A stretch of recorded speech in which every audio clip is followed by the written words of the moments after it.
First of all, welcome to the annual live radio broadcast of Staples Players in the audio production class. This is actually our Theater 3 acting class in conjunction with the audio production class that Mr. Honeycutt teaches. So, some things that you need to be aware of. First of all, please turn off your phones, okay? They really are. We had buzzing on the microphones today. Take them out, turn them off. You don't need to have them for another hour, okay? The whole idea here of a radio broadcast is it's all visual, or it's all audio. It's not visual. So take some time and close your eyes during the broadcast, okay? It's one of the best ways to enjoy it. Just what do you hear? And if you do have your eyes open, as handsome and beautiful as all these actors are, I suggest you spend more time watching these guys over here, because this is the really fascinating part of it. Almost every single sound effect you will hear today is produced live, okay? So if a body falls in an ocean, we have a bucket being dropped in another bucket and a big splash happening over there, okay? If a door creaks open and it's a shop door, it will have a hinge sound, it will have a door sound, it will have a bell on the door. All of those different things go into every single sound effect, and these guys are really doing an excellent job of it. So please give your attention over there as much as you can, because it's really fascinating to watch them. This is the original script from the 1947 broadcast of It's a Wonderful Life, which was originally done with Jimmy Stewart and Donna Reed, who were in the film. It was traditional at that time, when you were publicizing a film, that you would actually turn it into a radio play and perform it. And that's the script that we use for this. There's a couple things here. You'll see the applause sign. When the applause sign goes on, that's your cue, okay? And we want you to applaud for the radio broadcast. The radio broadcast is going out live over WWPT while we are going on with the performance. And I think that is basically all of the information I have to give you. So, Mr. Honeycutt, we ready to go? We're rolling. Okay. So we are starting at 10, 9, 8, 7, 6, 5, 4, 3.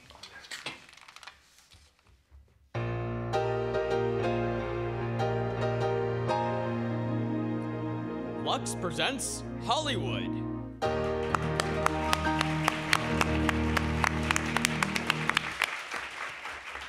Lever Brothers Company, the makers of Lux Toilet Soap, bring you the Lux Radio Theater production of It's a Wonderful Life in collaboration with Staples Players and WWPT Radio. Ladies and gentlemen, your host, Rachel Beck.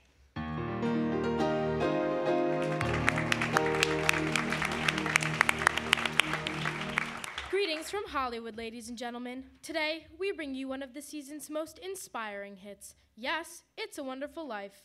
It's a Wonderful Life is the drama of a typical American. It might be you, it might be me. He dreams of glory, he lives in hope, he loves and doubts, and only Providence puts a final value on his service to humanity. Our story starts before the war, when life was normal, shortages were generally unknown, and simple luxuries like Lux soap were abundant. I won't say that's the only reason people said it's a wonderful life, but I do know from the thousands of letters in our files that most of them said it's a wonderful soap, and they keep right on saying it day after day. In fact, the popularity of Lux soap is what makes it possible to present such entertainment as Frank Capra's great production, It's a Wonderful Life.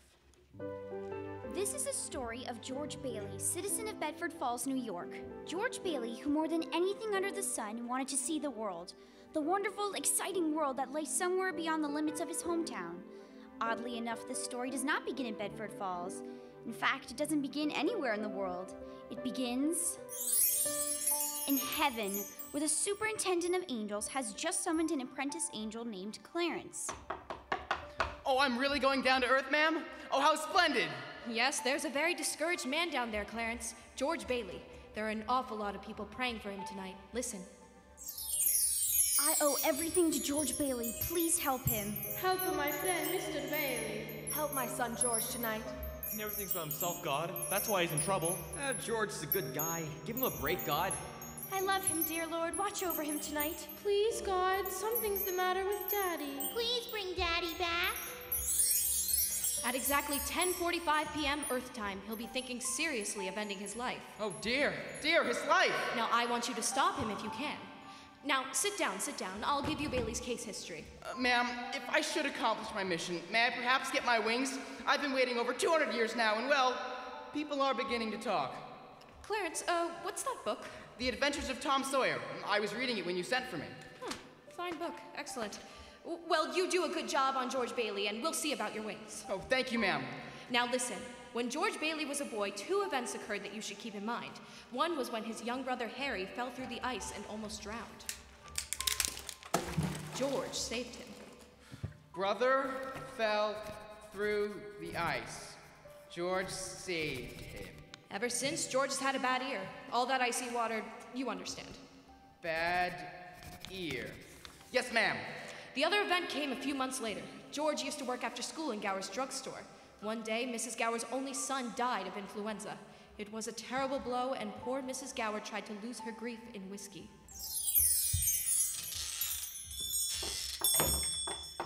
Where you been, George? Miss Blaine's called twice. What happened to her prescription? You lost it, didn't you? No, Mrs. Gower, here it is. Why, you're good for nothing. Don't you know the Blaine girl's very sick? Mrs. Gower, my ear, you're hurting my sore ear. I'll teach you, you lazy loaf, brat. Ow! Mrs. Gower, you don't know what you were doing. You put something wrong in those capsules. Shut up! I know you feel bad, Mrs. Gower, but look, this bottle. You use this bottle to make up the capsules. It's poison. Poison? Don't hurt my sore ear again, Mrs. Gower. Poison? Oh, George. It's why I didn't deliver, Mrs. Gower. All I wanted was to make sure. George. Well, Clarence, that was George Bailey as a boy. When he grew up, he wanted to go to college, but there just wasn't the money. So he worked 4 years in the Building and Loan Association. Building and Loan Association. Oh, I forgot to tell you. George's father was in the building and loan business. He and George's Aunt Tilly. High ideals and low bank account. Anyway, George worked for his father and saved enough to see him through the university. That summer, though, he was going to Europe. Got a job on a cattle boat. Do a little traveling before college. Boy, oh boy, oh boy. It's hard to realize it's my last night at the Bailey boarding house. Oh, my lands, my blood pressure. Pop, can I have the car? I'm going to take over a lot of plates and things. What plates, Harry? Oh, Mom, I'm chairman of the Eats Committee, and we only need a couple of dozen. Oh, no, you don't, Harry. Not my best Haviland. I'll let him have the plates, Mother. And we're sure going to miss you, George. I'm gonna miss you too, Pop. Hey, what's the matter? You look tired. Oh, your father had another tussle with Henry Potter today. Oh, I thought when you put him on the board of directors, he'd ease up. So did I. I just can't understand a man like Mr. Potter. He can't begin to spend all the money he has. I guess Potter owns everything he wants in Bedford Falls, except our building and loan. And that's why he hates us. Hey, George, can I borrow your tuxedo studs? Yeah, help yourself, Harry. Well, where are they? In your suitcase? No, I'm not taking a tuxedo on a cattle boat, you know. Say, where'd you get that suitcase anyway? Oh, Mrs. Gower, going away present. One of these days, you're gonna see that bag all covered with travel labels. Italy and Baghdad and Samarkand. Gonna have a pretty full summer, huh? Gonna have a pretty full life. Hey, why don't you come to the dance tonight? What, and be bored to death? Well, you couldn't ask for a better death. Lots of pretty girls. Hey, I gotta hurry. No gin tonight, son. Aw, Ma, just a little. No, son, not one drop. See ya, Harry. See ya. I wish we could send Harry to college with you. We've got that all figured out now, Pop. He'll take my job at the building and loan, work 4 years like I did, then he'll go. He's pretty young for that job. Well, no younger than I was. Maybe you were born older, George. Huh? George, when you get out of college, your father wants to know if you'd come back to the building and loan. Oh, no, now, Ma, I just couldn't.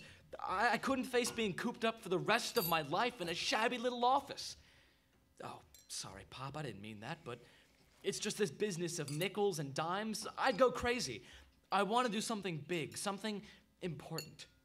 In a small way, we are doing something important, George. In that shabby little office, we help people figure out how to own their own homes. I know, Pop. I wish I felt that, but I just feel like if I didn't get away, I'd bust. Yes, you're right, son. And you see what I mean, don't you, Pop? This town is no place for any man unless he's willing to crawl to Potter. You got talent, son. You get yourself an education, then get out of here. Oh, Pop.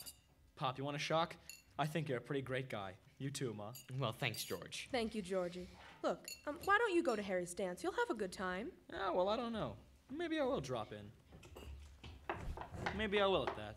So, George Bailey went to a dance. Is that important, Josephine? Why, it was at that dance that he met Mary Hatch. Oh. And 3 hours later, he was walking her home. George and Mary were feeling pretty good, Clarence. As a matter of fact, wonderful. Buffalo gals, can't you come out tonight? Can't you come out tonight? Can't you come out tonight? Buffalo gals, can't you come out tonight? And dance by the light of the moon. Hot dog. Beautiful. Boy, just like an organ. At least. Gee whiz. You know something? If it wasn't me talking, I'd say you were the prettiest girl in town. Well, why don't you say it? I don't know. Maybe I will. How old are you anyway? 18. 18? Why? It was only last year. You were 17. Too young or too old? Oh, no, just right. It sort of fits you. Hey, look where we are. Oh, the old Granville house. Yeah, I gotta throw a rock. Oh, no, don't. I love that old house. Don't you know about deserted houses? You make a wish and then throw a rock. George, but it's such a lovely old place. I wish I lived there. In there? I wouldn't live in it as a ghost. Now watch this. Here we go! Pretty good shot, eh? Broke a window, huh? What'd you wish, George? Oh, I don't know. Not just one wish, a whole hatful. Mary, I'm shaking the dust of this crummy town off my feet, and I'm gonna see the world. Italy, Greece, the Parthenon, the Colosseum. And then I'm coming back here, and I'm gonna go to college and see what they know, and then I'm gonna build things. I'm gonna build airfields and skyscrapers 100 stories high and bridges a mile long. You gonna throw a rock? Hey, that's pretty good. What did you wish, Mary? Oh, no. Come on, tell me. If I told you, it might not come true. What is it you want, Mary? What do you want? You want the moon? Just say the word, and I'll throw a lasso around and pull it down. Hey, that's a pretty good idea. I'll give you the moon, Mary. I'll take it. And then what? Then what? Well, then you could swallow it and it'd dissolve like aspirin, you know, and the moonbeams would shoot out of your fingers and the ends of your hair, and you think I'm talking too much? Yes! Why don't you kiss her instead of talking her to death? How's that? Youth is wasted on the wrong people.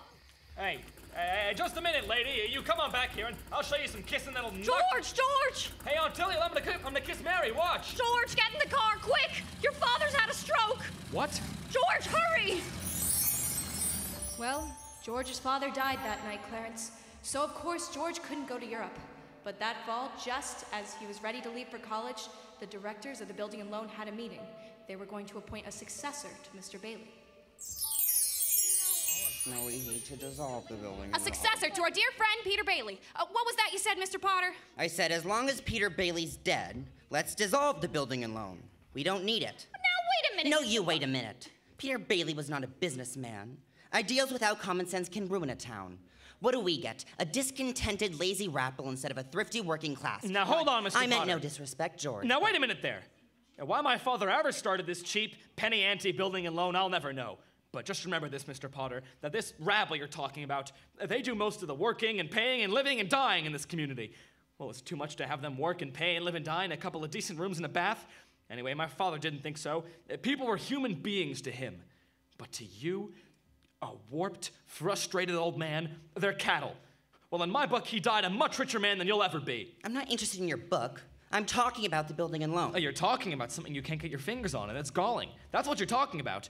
Well, this town needs this measly, one-horse institution, if only to have some place where people can borrow dollars without crawling to Potter. Now, come on, Aunt Tilly.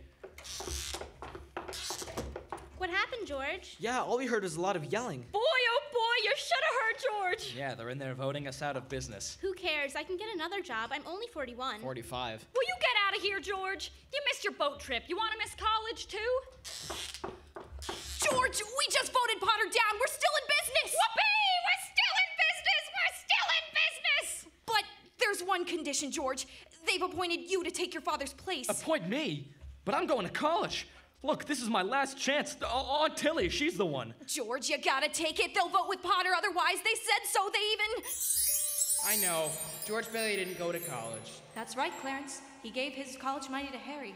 Harry went instead. Yeah, but what happened to that good-looking girl? You know, Mary?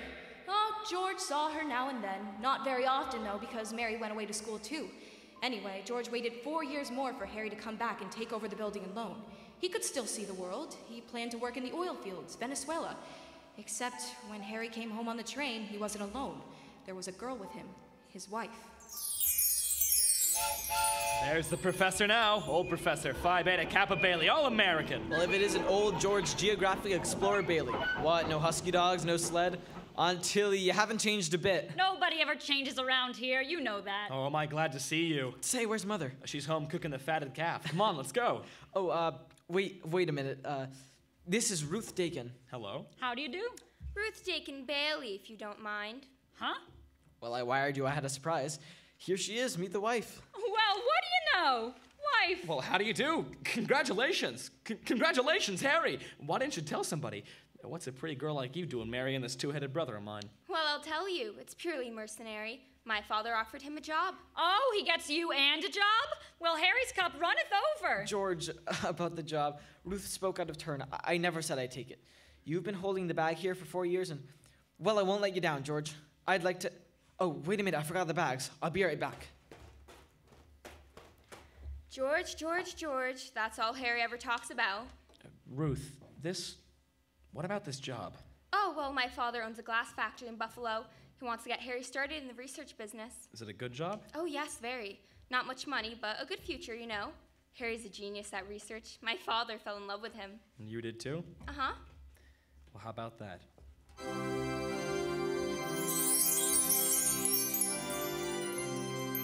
After Harry's wedding, George's mother sensed his disappointment.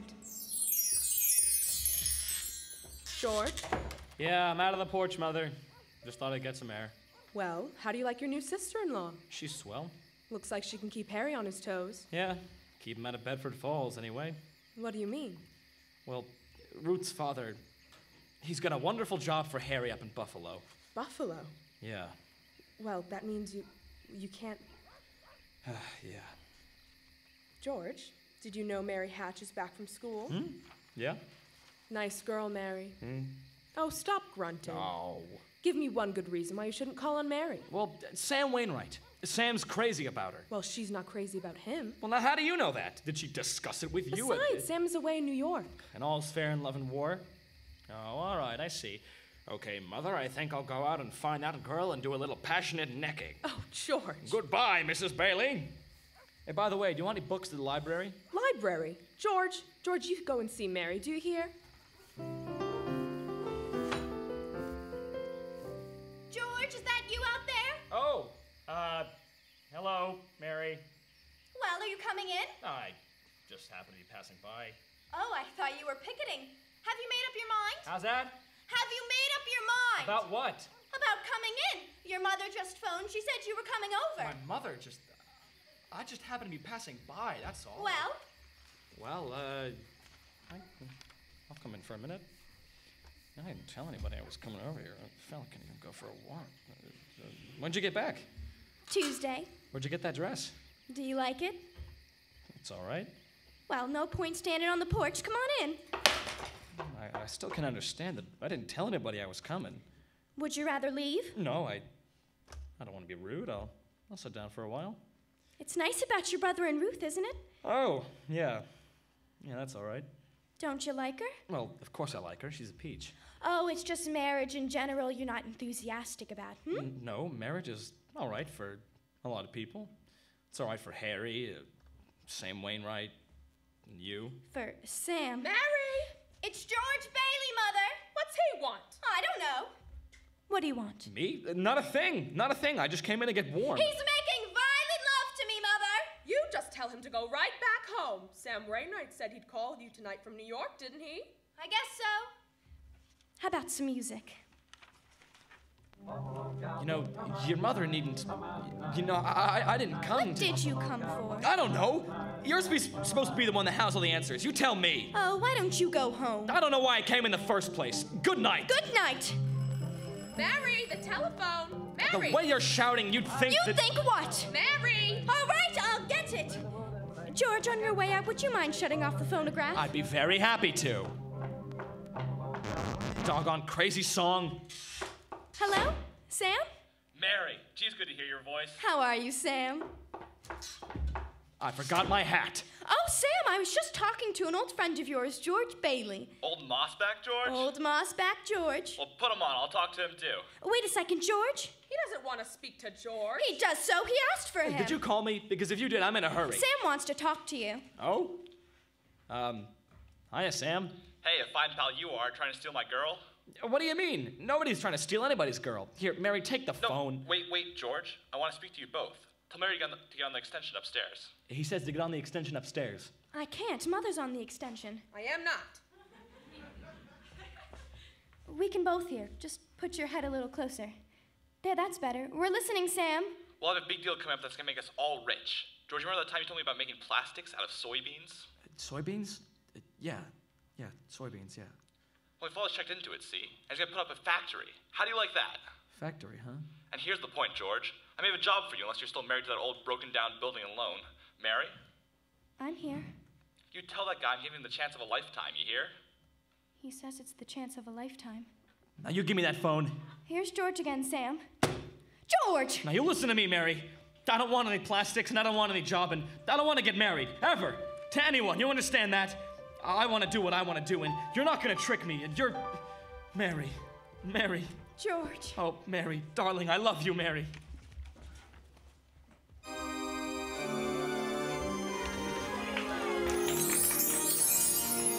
Well.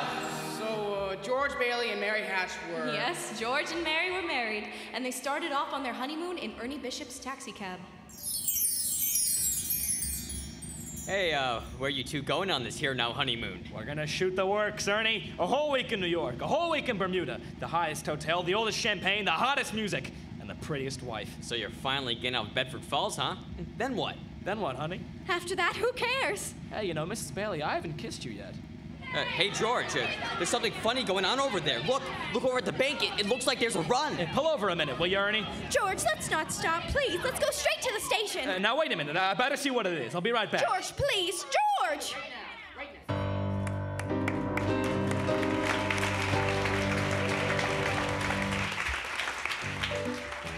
In a few moments, we will return with the second act of It's a Wonderful Life. Meanwhile, here's our Hollywood reporter, Libby Parrish. Looking very smart, too, I must say. Well, thank you, Miss Perry. You know, after seeing Paulette Goddard's wardrobe for Paramount's new comedy, Suddenly It's Spring, I just had to rush out and buy something new. Looking at all those lovely clothes was just too much for my self-control. Well, you look stunning, Libby. Thank you again. Tell me about the picture. I understand that Paulette's portrayal of an ex-whack is truly delightful. Oh, yes, it is. And Fred McMurray gives a perfect characterization of her wayward husband. Between the two of them, Suddenly It's Spring is a high-spirited comedy with emphasis on the romantic side. Well, naturally. But really, Miss Perry, that wardrobe of Miss Goddard certainly will make clothes-conscious girls sit up and take notice. I bet you'll think so too, Mr. Bauman. Well, Libby, what I notice about a dress is the general effect when a woman wears it. Some girls always seem to have that right-on beam look. You know what I mean. Well, I think what you have in mind, Mr. Bauman, is good grooming. Screen stars certainly put great emphasis on it. A perfect hairdo, fresh, beautifully cared-for skin, those are essential. That must be the reason why Lux Toilet Soap continues to be a studio standby, no matter how often other styles change. Well, that's what Miss Goddard told me. She says her beauty facials are so quick and easy and work so well, she's never without a supply of Lux Toilet Soap. I can depend on it for daily complexion care, she said. I wish you'd tell the ladies in our audience how easy these Lux Soap facials are, Libby. Well, here's what Paulette Goddard does. She says, I cover my face with the fragrant Lux Soap lather and work it well in. I rinse with warm water, then cold, and use a soft towel to pat my skin dry. Give skin quick new beauty, she says. Daily Lux Soap facials do make skin lovelier. Recent tests by skin specialists proved it. In 3 out of 4 cases, complexions became softer and smoother in just a short time. A lovely Lux complexion makes a woman so attractive. I wish every girl who hasn't tried Lux Toilet Soap would begin using it tomorrow. That's sound advice, Libby. When 9 out of 10 screen stars recommend a beauty soap, you know it has to be good. So why not try Lux Toilet Soap? Hollywood's own complexion soap. We pause now for station identification. This is WWPT Radio, 90.3 FM in collaboration with Staples Players.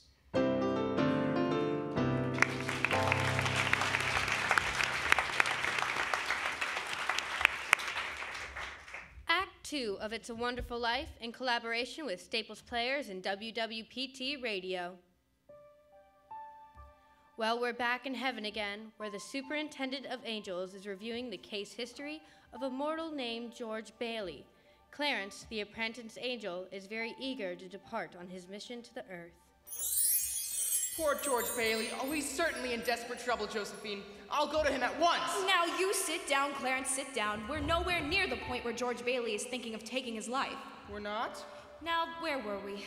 Oh, yes. George and Mary had just started out on their honeymoon when they ran smack into the financial panic of 1932. In the waiting room of the building and loan, 100 frantic people were clamoring for their savings. Hey, what's going on? Aunt Tilly, Margie, what's happened? All those people out there. This is a pickle, George. All I know is the bank called our loan an hour ago. I had to hand over all our cash. All of it? Holy mackerel. Whole town's gone crazy. The bank's in the same spot we are. Our charter, too. What about our charter? Our charter says we have to stay open till 6 p.m. The state can take away our license if we don't. How can we stay open till 6 without any money? George, where are you going? Out to talk to those people. Come on. Now listen, folks, just a minute, please. How about our money, George? Where's our money? Now, wait a minute now. Now listen to me. You're thinking of this place all wrong. Your money's not here. Well, where is it? Your money's in people's houses. In the Kennedy house, in the McLaren house, in your house, and 100 others. Now, what are you going to do? Foreclose on them? I got $240 in shares. Now, let me have it. All right, Florida. Get your money in 60 days. 60 days? Look, now that's what you agreed on when you bought your shares. I got my money. Old man Potter's taking over the bank. He'll pay you 50 cents on every dollar. 50 cents? Yes, cash. Well, what do you say? Now, Florida, you've got to stick to your original agreement. Give us 60 days on this. Okay, Randall. Are you going to Potter's? Let's take our shares to Potter. Half is better than nothing. All right, let's go. Wait a minute, please, folks. I beg of you not to do this. If Potter gets a hold of your shares, he'll be owning this building and loan. He's got the bank, he's got the bus line, he's got the department stores, and now he's after us because he wants to keep you living in his shacks and paying the kind of rent he decides to charge. Now look, we can get through this thing all right, but we've got to stick together. We've got to have faith in each other. My husband's out of work. We need money. I got doctor bills to pay. I can't feed my kids on faith. Yeah, exactly. How much do you need? We've still got some money. Hey, Mary. Here it is, George. You told me to hold on to it. Would have made a nice honeymoon, bought furniture, too. Wait a minute, folks. Listen, I got $2,000. All right, Flora, how much do you need? $240. And now, Flora, just enough to tide you over. I said $240. Okay, Aunt Tilly, give Flora $240. That'll close my account. And your account's still here. That's a loan. Okay, all right, Edna? I got $300 here, George. Oh, now, Edna, what'll it take till the bank reopens? What do you need? Well, I suppose $20. Now you're talking. And Mrs. Thompson, what about you? But it's your own money, George. Never mind about that. How much do you want? I can get along with $20, all right? Good. $20. Aunt Tilly, pay it back when you can now. All right. Who's next? Look at the clock! Look! 5 seconds. 4 seconds. 3, 2, 1. 6 o'clock! We made it! Lock the door, Margie, quick! Woohoo! Boy, we're still in business, Aunt Tilly. We even got $2 left. George, there's a call for you. Okay, and then call my wife, will you? She's probably over at Mother's. Mrs. Bailey's on the line. I don't want Mrs. Bailey. I want my wife. That's my wife. Give me the phone, will you? Hey, Mary, listen. I'm sorry. Come home. What home? 323 Sycamore. Well, whose home is that? Well, Mary, how can I... Sure, I'll be there. Clarence, guess what 323 Sycamore was? Mother-in-law's house? Oh, no. Number 323 Sycamore was the old Granville house, the one George threw rocks at and made wishes. Yes, sir, that's where they spent their honeymoon. That's where they started housekeeping. They were still living there 2 years later when Old Man Potter asked George to stop over at his office. Sit down, George. Sit down. Have a cigar. Thank you, sir. Oh, quite a cigar, Mr. Potter. You like it? I'll send you a box. Well, I suppose I'll find out sooner or later, but just what exactly did you want to see me about? George, now that's just what I like so much about you. George, I'm an old man, and most people hate me. But I don't like them either, so that makes it all even. You know just as well as I do that I run practically everything in this town but the Bailey Building and Loan. You know also that for a number of years I've been trying to get control of it, or kill it. But I haven't been able to do it. You have been stopping me. In fact, You have beaten me, George, and as anyone in this country can tell you, that takes some doing. Take during the Depression, for instance. You and I were the only ones that kept our heads. You saved the building and loan, and I saved all the rest. Yes, well, most people say you stole all the rest. The envious ones say that, George. The suckers. Now, I've stated my side very frankly. Now, let's look at your side. Young man, 27, 28, married, making, say, 40 a week? 45. 45. Now, if you were an ordinary yokel, I'd say you were doing fine. But George Bailey is intelligent, ambitious. He hates the building and loan almost as much as I do. He's been dying to get out of town ever since he was born. But he's trapped. Trapped into frittering his life away playing nursemaid to a lot of garlic eaters. Do I paint a correct picture, George, or do I exaggerate? Well, what's your point, Mr. Potter? My point is that you're the only man in this town who's beaten me. George, I want to hire you. Manage my affairs. I'll start you off at $20,000. $20,000 a year? Are you sure you're talking to me? I'm George Bailey. Don't you remember me? The building and loan, remember? Yes, George Bailey, whose ship has just come in, providing he has enough brains to climb aboard. But what about the building and loan? Confound it, man. I'm offering you a 3-year contract at $20,000 a year. Is it a deal or isn't it? No. No, the answer's no, doggone it. If you offered me $1 million to stay around this town and play stooge to you, the answer'd still be no. Now leave me alone. Don't bother. George, what did Mr. Potter want? Oh, it was nothing. He just wanted to talk. Oh, gee, Mary Hatch. Why? Why in the world did you marry a guy like me anyway? To keep from being an old maid. I was gonna see the world. I was gonna build things. I was gonna give you the moon. What have I given you? What have I given you? Not even a new dress. Not for months. Gee whiz, I feel awful. So do I. Mornings especially. You could have married Sam Wainwright or anybody else in town. I didn't want to marry anybody else in town. I want my baby to look like you. You didn't even have a honeymoon, and I promised you...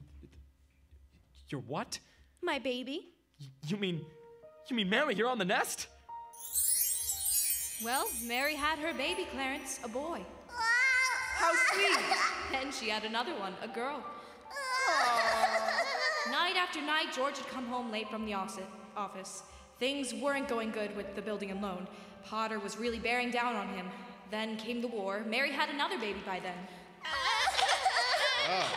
But she still had time to help out in the USO. Aunt Tilly sold war bonds, and George's brother, Harry, became a real hero. Shot down 15 planes.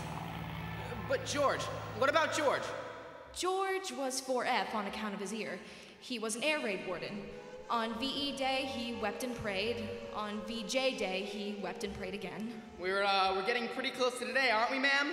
Yes, Clarence. You know almost everything you have to know about George Bailey, except what happens that finds him down there at this moment wanting to die.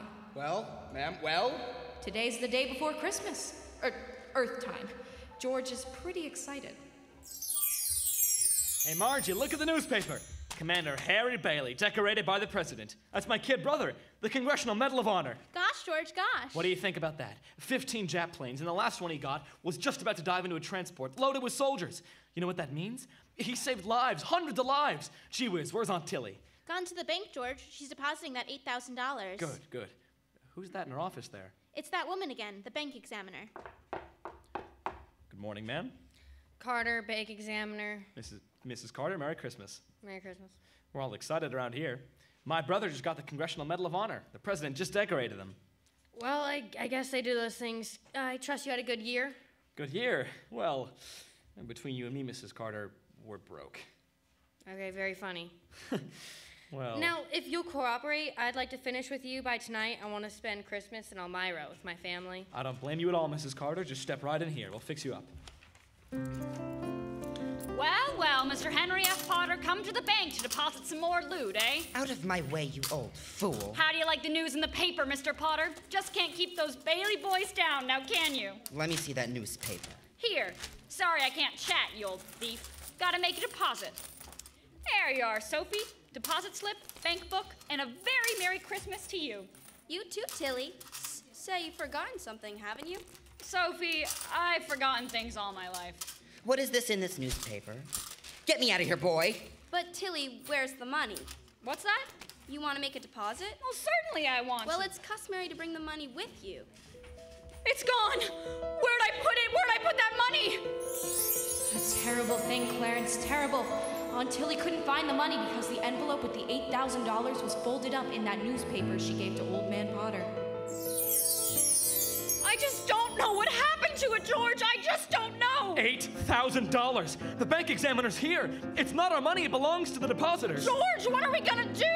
We've traced every step I took. We can't stand in the streets. Are you sure you didn't put the envelope in your pocket? I think so. Maybe.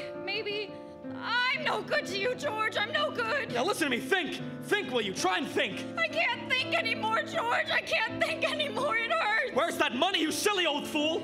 You know what this means? It means bankruptcy and scandal and prison. One of us is going to jail. Well, it's not going to be me. Now get out of my way. I'm going home.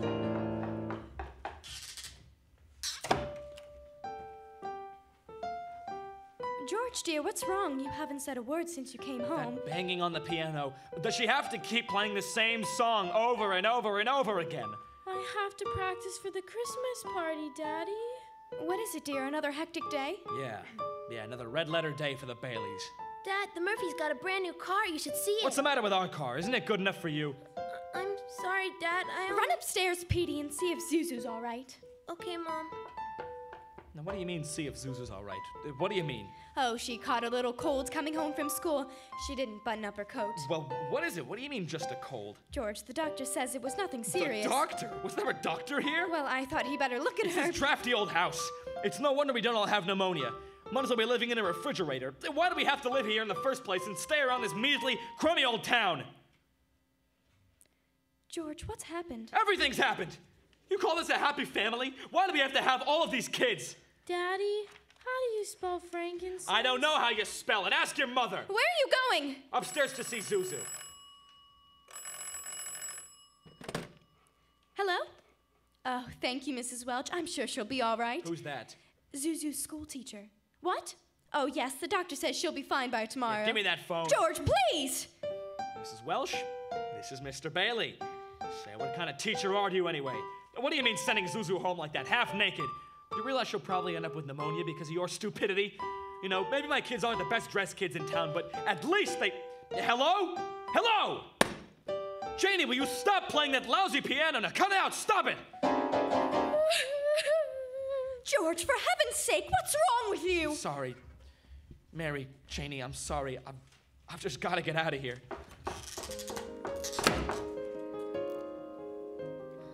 I'm in trouble, Mr. Potter. I need help.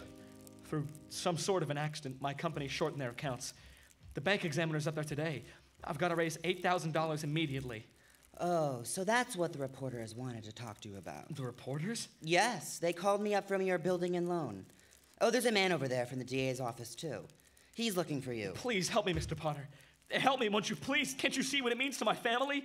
I'll pay you any sort of bonus on the loan, any interest, if you still want the building and loan. George, could it possibly be that there's a slight discrepancy in the books? No, sir.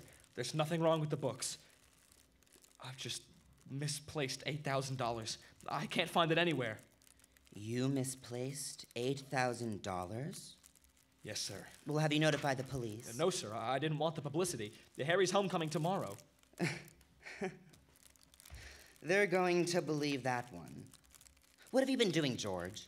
Playing the market with the company's money? No, sir. No, well, what sir, is it, I a haven't. woman, then? What? Not that it makes any difference to me, but why did you come to me?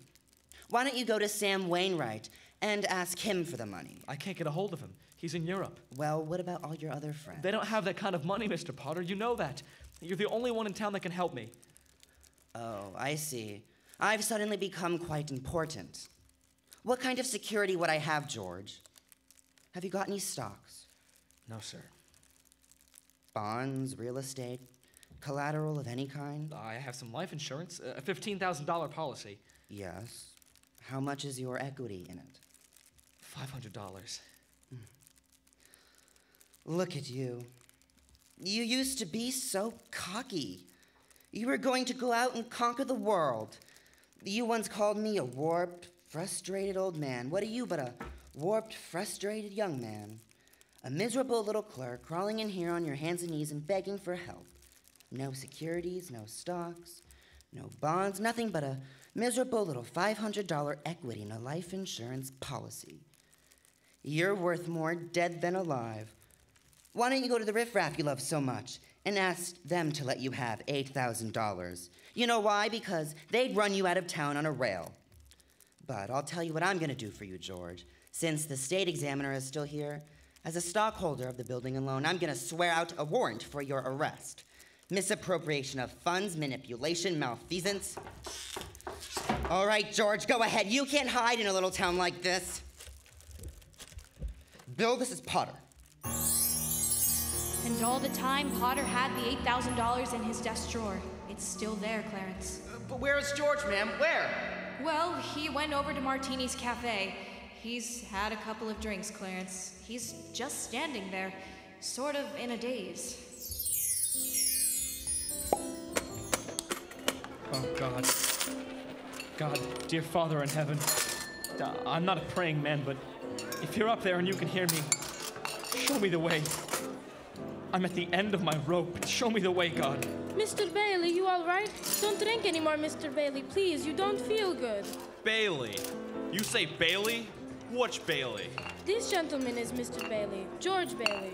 George Bailey, huh? Oh! And the next time you talk to my wife like that, you'll get worse. It isn't enough you always teaching your stupid kids how to read and write. You gotta ball her out. You get out of here, Mr. Welch. You hit my best friend. Get out. All right.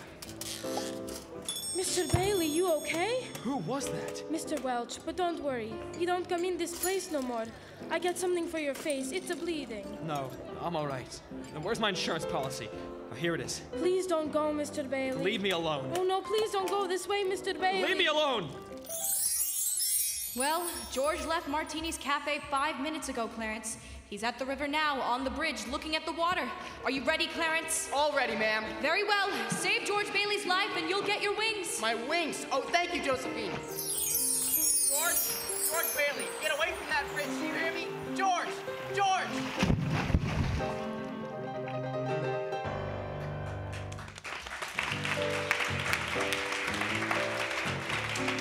In just a moment, we'll bring you Act 3 of It's a Wonderful Life. The popular theory about beautiful blondes is that they are content to be merely decorative.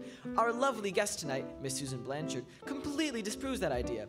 Besides being a hard-working Fox starlet, Susan, I understand you are a wonderful cook. I really love housekeeping, Mr. Klasky, but most of all, I enjoy the training I get at the studio. It's work, but it's fun too. You're an Easterner, aren't you, Susan? Yes, a native New Yorker. I thought so. It was the Broadway theater that inspired me to think of show business as a career. Well, that's interesting. I used to save all my allowance and go to every play I could. One of my favorite actresses was Jane Wyatt. Uh-huh. Imagine, Mr. Klasky, what a thrill it was for me to meet her right in Hollywood. Jane Wyatt's latest picture, Boomerang, was made in the East, I understand.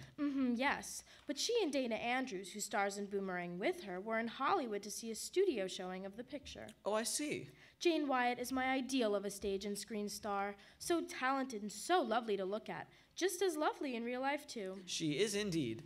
It wasn't long before I discovered that she's as keen about Lux toilet soap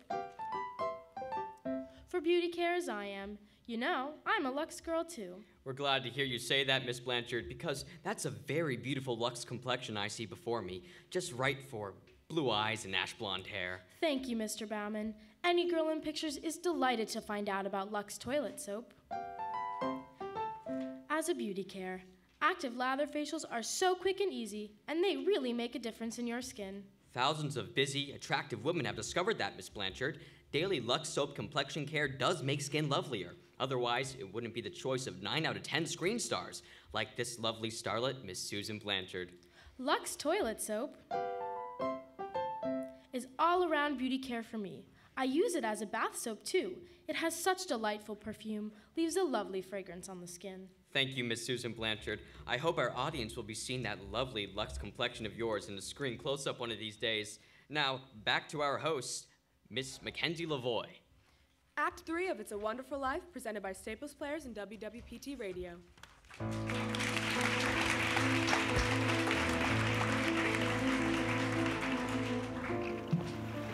Numb with despair, convinced, as Mr. Potter said, that he's worth more dead than alive, George Bailey stands on a bridge, staring at the dark and frigid waters below. Suddenly, there's a splash. Help! Help! I'm drowning! Oh, help! that's not George. It's Clarence, the apprentice angel. And there goes George in after him. It's a few minutes later now, and in the bridge keeper's shack, George and Clarence are drying off. You both sure you're all right? Do you want a doctor? No, I'm all right. Oh, I'm fine. My hair's a mess, but I guess this hairstyle is out of fashion nowadays anyway. I passed away with it. You what? Oh, I see Tom Sawyer's drying out too. Who? My book. I left in such a hurry, I brought Tom Sawyer with me. How'd you happen to fall in? Oh, I jumped in. I jumped in to save you. Jumped in to save me? Well, I did, didn't I? You didn't go through with it, did you? Go through with what? Suicide. Hey, it's against the law to commit suicide around here. Yeah, it's against the law where I come from, too. Where do you come from? Heaven. Oh, that's very funny, very funny. Your lip's bleeding. Yeah, I got a bust in the jaw in answer to a prayer. Oh, no, George, I'm the answer to your prayer. How'd you know my name? Oh, I know all about you. Who are you supposed to be anyway? Clarence Oddbody, AS2. Oddbody AS2? What's that AS2 for? Angel. Second class. Hey, I'm getting out of here. You may not need a doctor, but I do. Cheerio! Hey, look, why'd you want to save me? Because I'm your guardian angel, George. Oh, I see, Well, you look like the kind of angel I'd get. What happened to your wings? I haven't won my wings yet. That's why I'm an angel second class. Oh, I see. But you can help me earn them, George, by letting me help you. Oh, You don't happen to have $8,000 on you, do you? Oh, no. We don't use money in heaven. Oh, yeah, that's right. I keep forgetting. Comes in pretty handy down here, mister. Oh, tut. Of course, I found that out a little late. You know, I'm worth more dead than alive. You mustn't talk like that. Josephine will never give me my wings if you keep feeling that way. You just don't realize what you've done for people. Why, if it hadn't been for you... Yeah, if it hadn't been for me, everybody'd be better off. And my wife and my kids and my friends... Oh, this is not going to be easy. They'd have all been better off if I hadn't been born. What did you say? I said I wish I'd never been born.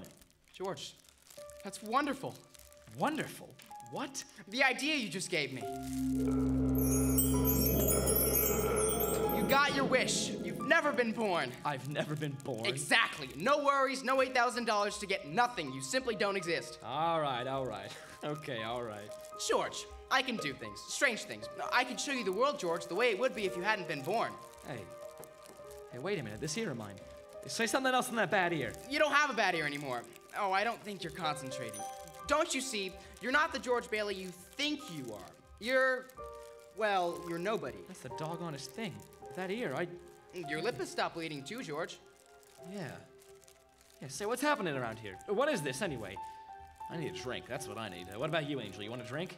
Well, I don't quite know. Come on. We'll go as soon as our clothes are dry. Our clothes are dry, George. Hey, so they are. That's funny. Well, look, let's stroll over to Martini's and then... Oh, excuse me, I meant I'll stroll, you fly.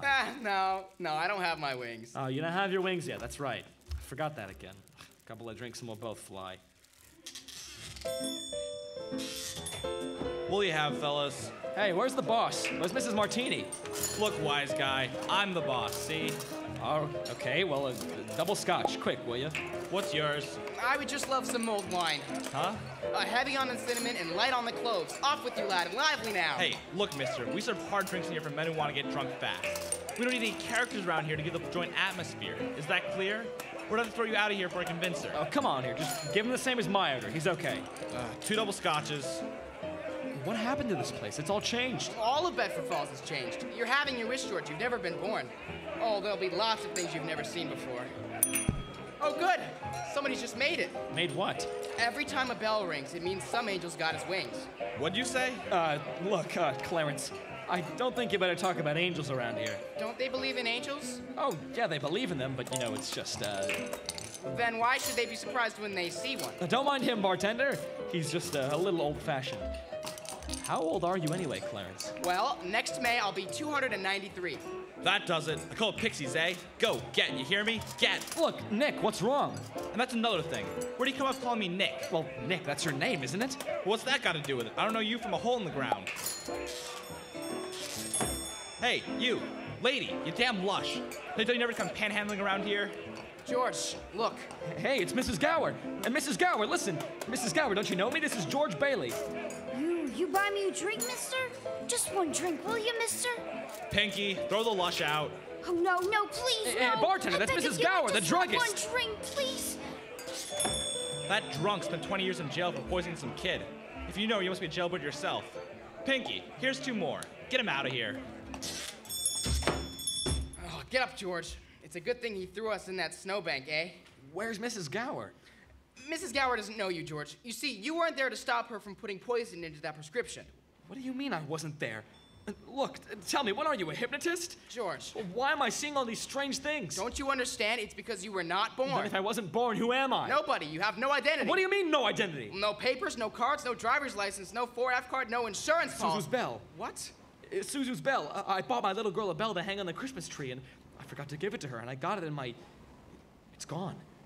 It's gone too. Everything's gone. But you've been given a great gift, George. A chance to see what the world would be like if you'd never been born. You're crazy.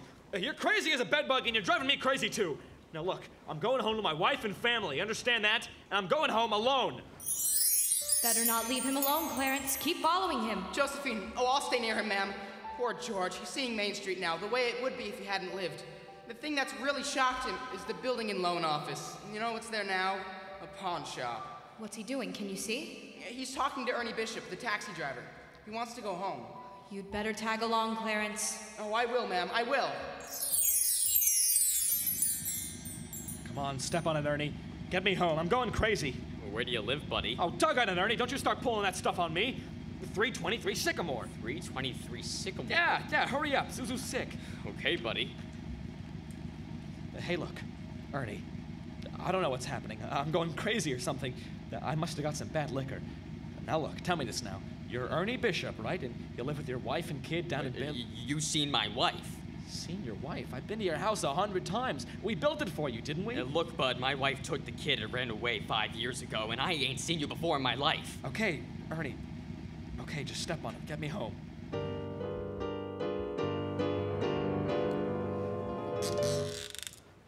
Mary! Mary, where are you? Janie! Petey! Suzu! Where are you? This is just an old abandoned house, George. You have no wife, no children. Where are they? What have you done with them? There they are, Bert. Crazy, just like I told you. All right, up with your hands. Oh, Bert! Bert the cop, thank heaven you're here. Now look, why don't you be a good fella and I'll take you to a doctor. Bert, now, Bert, listen to me. What's the matter with you guys? Now listen, it's that fellow there.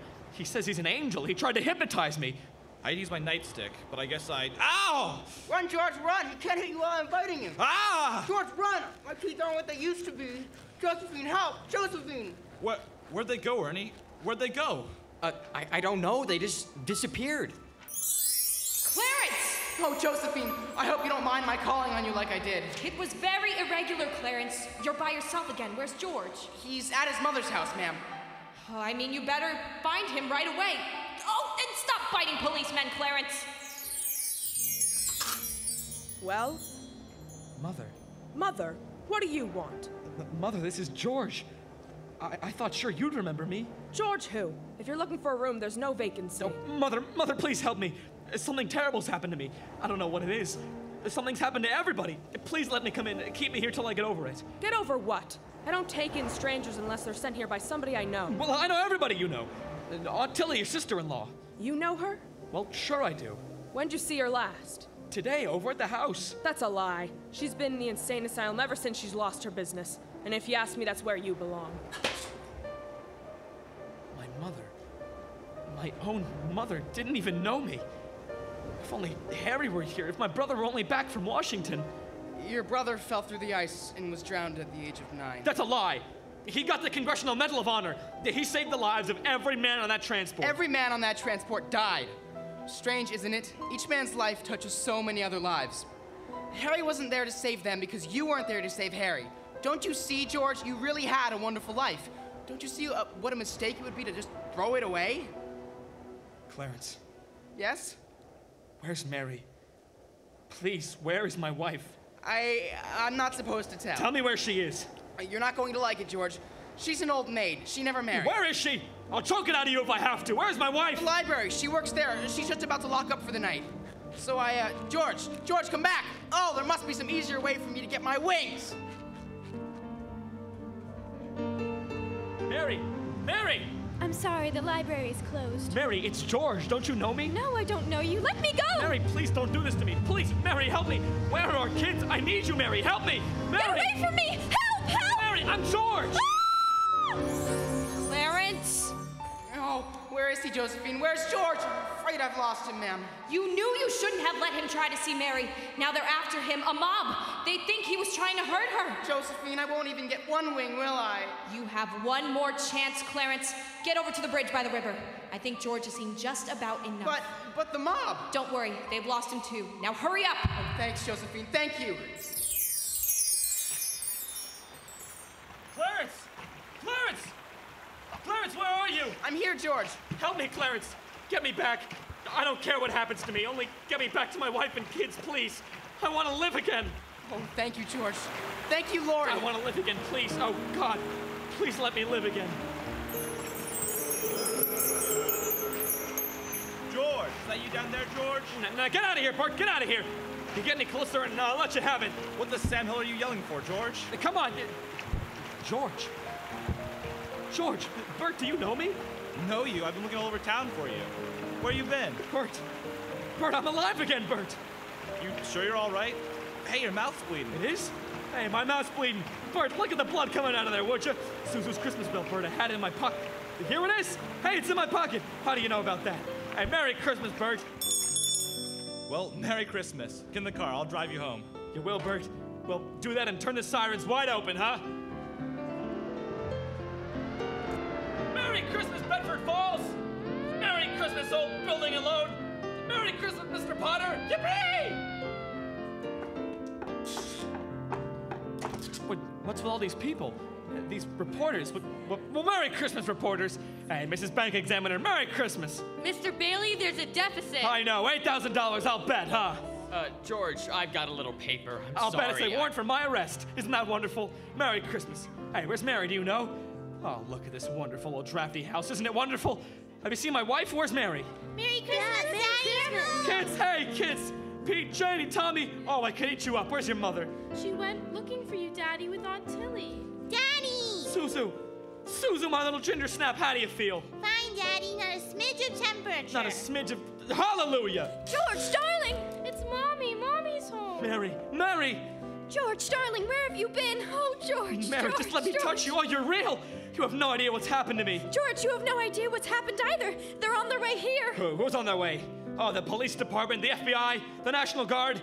I'm alive again, Mary. Oh, listen, Mary, I'm alive again. Oh, yes, darling, you don't move. I hear him now, George. It's a miracle. It's a miracle. What is it? What's going on here? We're all ready. Aunt Tilly, come in, everybody. George, look, just look. Aunt Tilly. Money, George, a laundry basket filled with money. Money for you. Mary did it, George, Mary. I don't understand. What money? People heard you were in trouble, darling. These people, your friends, they've collected this money for you, the $8,000. Charlie. Wait, there's Mrs. Martini and Mrs. Gower. How are you, Mrs. Gower? Mr. Thompson, Ed, Ernie, Tom, everybody. And none of us would have a roof on our heads if it wasn't for you, George. Gosh, this is wonderful. Hey, Mary, look who's coming in. Mother. Hi, Mother. Hey, and Harry and Ruth. Got Mary's telegraph, George. We flew in as fast as we could. Hey, everybody, a toast. How about a toast? Good idea, Ernie. A toast to my big brother George, the richest man in town. Yeah. Daddy, my Christmas bell. You didn't forget? Forget? Here, honey, here's your bell. Darling, what's this on the table here? What's this book? The Adventures of Tom Sawyer. Well, look, there's something written in it. Dear George, remember, no man is a failure who has friends. Thanks for the wings. Love, Clarence. Clarence? Yep, he's a very dear friend of mine. Daddy, Mrs. Welsh says that every time a bell rings, an angel gets his wings. That's right, Suzu. That's right. That's right. Attaboy, Clarence. Attaboy, Clarence. Happy landings.